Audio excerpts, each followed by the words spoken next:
Railway का exam नहीं हुआ, खाली भर्ती पड़ा हुआ है। कोई एग्जाम 11 सालों में नहीं हुआ, बैंकिंग की नहीं हुई।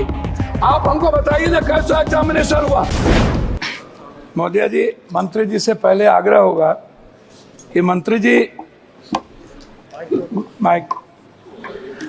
जी पहले तो आप जीएम और डीआरएम को राजा बना के रखते हैं, एमपी की कोई वैल्यू नहीं।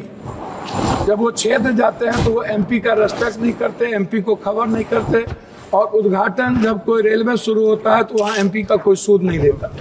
दूसरा, कंफर्मेशन के लिए आपके ऑफिस में, आपके डीआरएम ऑफिस में दलाल घूमते हैं। एमपी के चिट्ठी की कोई वैल्यू नहीं है, कंफर्मेशन नहीं होता है, और एमपी का सम्मान आपके रेलवे विभाग में कहीं भी नहीं है। आरसीटीसी ट्रेन खान पान में आपने आरसीटीसी को 4 रुपया में जिस कपड़े की धुलाई थी, आरसीटीसी ने उसको 25 रुपया कर दिया। आप बोझ बढ़ा दिए आम आदमी पर।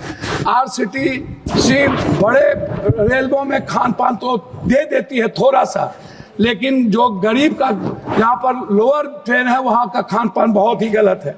दूसरी तरफ आप महिला डिब्बा पर, आम डिब्बों में आप लगभग डिब्बा नहीं है, लगभग आप आम आदमी के लिए कोई डिब्बा नहीं है। वह कंफर्मेशन के बगैर जाने वाला डिब्बा 1 या 2 होता है। 12 डिब्बे हुआ करते थे, अब 1-2 होता है।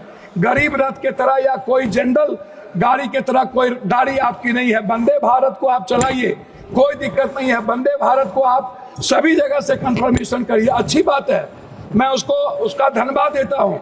लेकिन आप आम आदमी, गरीब, मिडिल क्लास, हमारे अभी चंद्रशेखर जी ने आपसे कहा आप महिलाओं के लिए आरक्षण की कोई व्यवस्था कंपलसरी करिए, महिलाओं के आरक्षण को। और दूसरी तरफ 4 आदमी हम ट्रेन में जा रहे हैं, 2 आदमी का कंफर्म हुआ, 2 आदमी का कंफर्म नहीं हुआ, हम पर आप बोझ डाल देते हैं। उसके बाद हमसे पैसा वसूला जाता है, हमारे परिवार को रोक दिया जाता है, और हम भीतर में कितने पैसे वसूले जाते हैं इसके बारे में मैं नहीं कह सकता हूँ। इसीलिए उस परिवार का क्या होगा जिसका 2 कंफर्मेशन होगा, 2 नहीं होगा, इस पर हम कभी सुधार की बात हमने नहीं की।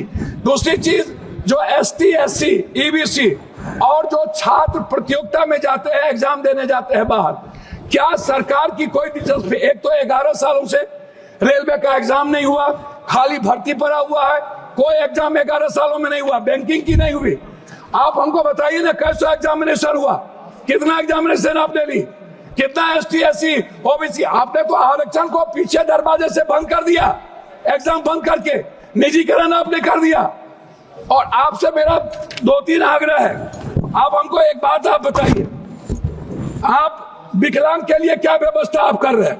विशेष तौर पर महिलाओं के आरक्षण को कंपलसरी की बात मैंने आपसे कही, महिला सुरक्षा को लेकर के भर्ती की बात, ये सबसे ज्यादा और सबसे इंपॉर्टेंट है।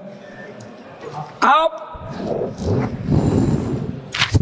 विज्ञापन पर खर्च करते हैं, लेकिन आप दूसरों को पैसा देंगे, लेकिन बुजुर्गों के लिए और पत्रकार, जो श्रमजीवी पत्रकार है, आप बड़े मालिक को विज्ञापन देंगे, उसको खरीद लेंगे, लेकिन जो छोटे स्तर के पत्रकार है उसका क्या होगा? मैं मैडम खत्म करता हूं। यात्री भाड़ा और माल भाड़ा बढ़ाने के बाद भी आपका रेलवे घाटे में क्यों है? आपने डबल कर दी, ट्रिपल कर दिया, आपका घाटे में क्यों है? कोसी सीमांचल क्षेत्र में रेलवे कनेक्टिविटी को बढ़ाने